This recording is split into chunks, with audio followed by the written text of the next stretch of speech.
عروج آدم خاکی سے انجم سہمے جاتے ہیں. یہاں آدم خاکی سے میری مراد فوج نہیں ہے.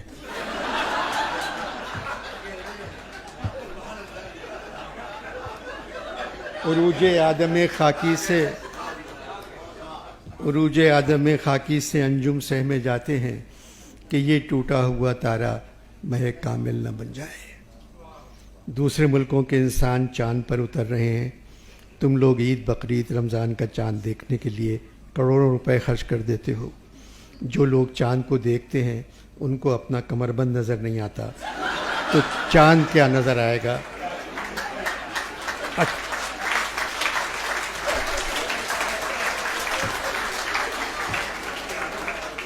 18 مولویوں میں سے 11 کے کمر بند کرسے سے نیچے لٹکتے نظر آتے ہیں. میں نے 1000 بار قائد سے کہا قسم خدا کی یہ خواب میں نے نہیں دیکھا تھا.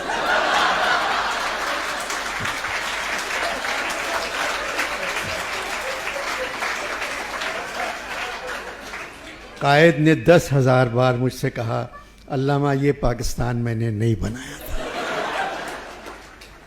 72 برس بعد اب ہر لیڈر یہ کہہ رہا ہے ہم پاکستان کو قائد اور اقبال کا پاکستان بنائیں گے.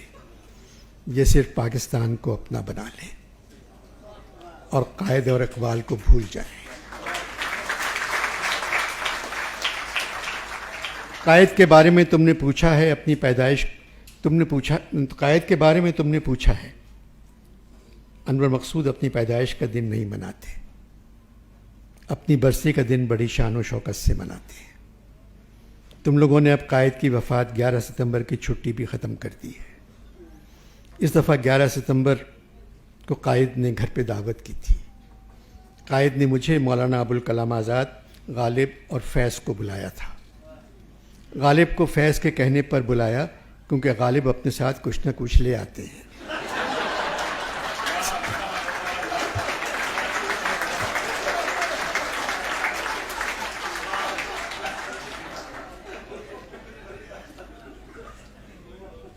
پاکستان پر گفتگو ہوتی رہی. غالب نے پوچھا محمد علی صاحب آپ اکیلے ہیں جو اپنی برسی بڑے شوق سے مناتے ہیں. قائد نے کہا آپ کا ایک شعر مجھے علامہ نے سنایا تھا. پاکستان کے وجود میں آنے کے بعد میں پریشان اور ساتھ ساتھ پشیمان بھی ہوا. علامہ وہ کیا شعر تھا؟ غالب نے کہا میں سنا دیتا ہوں.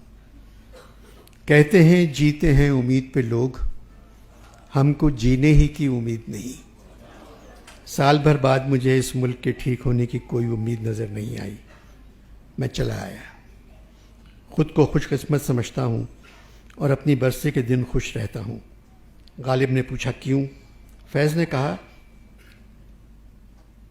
مرزا قائد نے ملک ٹوٹتے نہیں دیکھا. مشرقی پاکستان الگ ہو گیا، بنگلہ دیش بن گیا. 4 صوبے بچ گئے، چاروں میں یاری دوستی نہیں ہے. قائد نے بے ایمانی نہیں دیکھی، قائد نے بے نامی اکاؤنٹس نہیں دیکھے، منی لانڈرنگ نہیں دیکھی، سیاستدانوں، سرکاری افسروں اور فوج کو امیر ہوتے نہیں دیکھا، تہذیب اور تمدن کا زوال نہیں دیکھا، آئین کے ٹکڑے ہوتے ہوئے نہیں دیکھے. علامہ نے تو کہہ دیا تھا وطن کی فکر کر ناداں مصیبت آنے والی ہے، تیری بربادیوں کے مشورے ہیں آسمانوں میں. مولانا آزاد نے کہا فیض آپ نے تو 14 اگست 47 کے بارے میں کہہ دیا تھا یہ داغ داغ اجالا یہ شب گزیدہ سحر، وہ انتظار تھا جس کا یہ وہ سحر تو نہیں. غالب بولے قائد ہندوستان میں رہتے پاکستان بنانے کی کیا ضرورت تھی؟ مولانا نے کہا میں نے بھی قائد سے یہی کہا تھا. مرزا مارچ 1940 رام گڑھ کے جلسے میں میں نے کہا تھا میں مسلمان ہوں اور فخر کے ساتھ کہتا ہوں کہ مسلمان ہوں. اسلام کی 1300 برس کی شاندار روایتیں میرے ورثے میں آئی ہیں. میں تیار نہیں کہ اس کا کوئی چھوٹے سے چھوٹا حصہ بھی ضائع ہونے دوں. اسلام کی تاریخ، اسلام کے علوم و فنون، اسلام کی تہذیب میری دولت کا سرمایہ ہے. میرا فرض ہے میں اس کی حفاظت کروں. اب اسلام اس سرزمین پر ویسا ہی دعویٰ رکھتا ہے جیسا دعویٰ ہندو مذہب کا ہے. اگر ہندو مذہب کئی ہزار برس سے سرزمین کے باشندوں کا مذہب ہے تو اسلام بھی 1000 برس سے اس سرزمین کے باشندوں کا مذہب رہا ہے۔ قائد نے کہا مولانا آپ حال میں رہتے تھے، ماضی میں گم تھے، میں مستقبل کے بارے میں سوچتا تھا۔ آج ہندوستان میں مسلمانوں کے ساتھ کیا ہو رہا ہے؟ مجھے معلوم تھا ہندوستان میں آنے والے لیڈر گاندھی کی طرح نہیں ہوں گے۔ یہ تو گاندھی کا کرم تھا کہ مسلمان خوش تھے۔ غالب بولے گاندھی کا نام بھی تو کرم تھا۔ مولانا مودی سوچتا نہیں، اگر ہندوستان سے نظام الدین اولیاء، غریب نواز، امیر خسرو، بابر، اکبر، شاہ جہاں، سر سید، میر تقی میر، سودا، داغ، مصفی، انیس و دبیر، انشا، جرت، ناسق، ولی، حالی، ذوق، ابوالکلام، اکبر آبادی، رسوا، نذیر اکبر آبادی، جگر مرد آبادی، استاد ولایت خان، بسم اللہ خان، فیاض خان، بڑے غلام علی خان، اللہ رکھا، امجد حسین، سلطان خان، دلیپ کمار، اختر علیمان، خواجہ احمد عباس، سردار جعفری، مخدوم محی الدین، مجروح، جانثار، مستر خیر آبادی، ریاض خیر آبادی، رشید احمد صدیقی، ذاکر حسین، عصمت چغتائی، قرۃ العین حیدر کو نکال دیں تو صرف آگ کا دریا بچے گا۔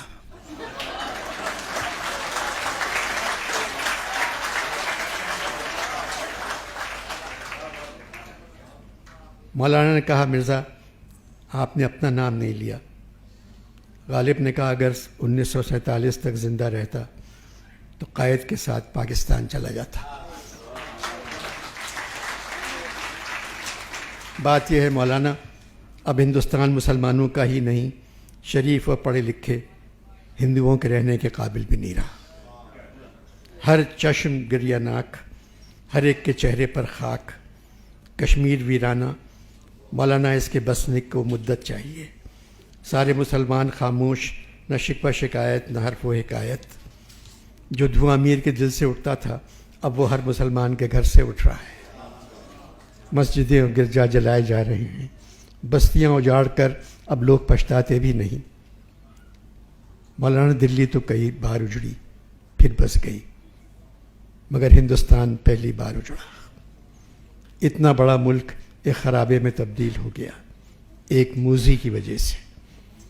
کشمیر کے لوگوں کا حال تو میر لکھ چکے ہیں، دن رات میری آنکھوں سے آنسو چلے گئے، برسات اب کے شہر میں سارے برس رہی۔ مولانا نے کہا سنجیدہ گفتگو بہت ہو گئی، اب کچھ شعر و شاعری ہو جائے۔ قائد اٹھ گئے، آپ شاعری سنیں، میں کھانے کا انتظام کرتا ہوں۔ قائد چلے گئے۔ قائد کے جانے کے بعد مولانا نے مجھ سے کہا قائد مجھے پہلے سے کچھ بہتر لگے۔ فیض نے کہا عمران کے وزیر اعظم بن جانے کے بعد خوش ہیں، کہہ رہے تھے ایک ایماندار تو آیا۔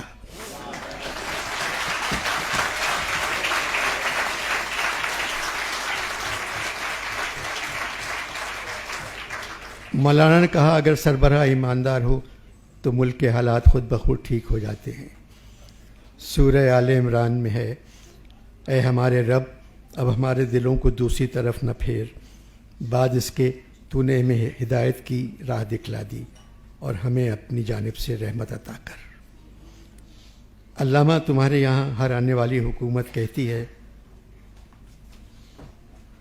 تم نے کیا میراث بخشی ہم کو قرضوں کے سوا۔ چلو فیض اپنے 4 شعر سناؤ۔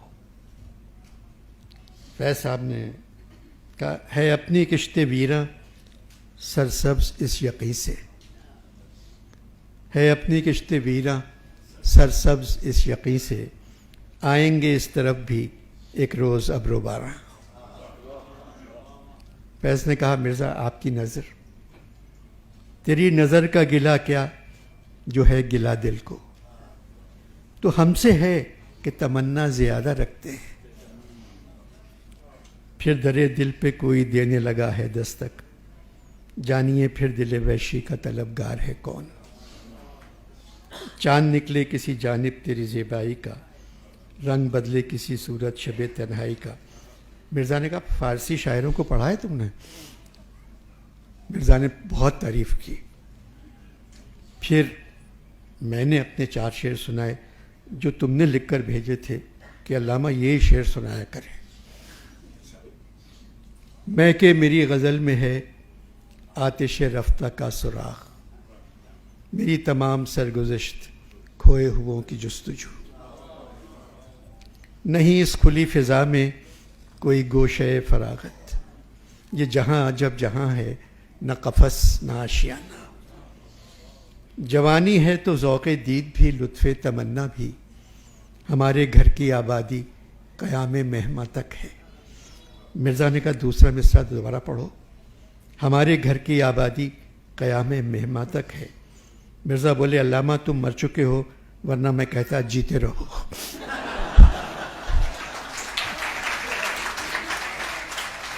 کیا مصرع لکھا ہے تم نے، ہمارے گھر کی آبادی قیام مہماں تک ہے. درد مند شاعر لگتے ہو.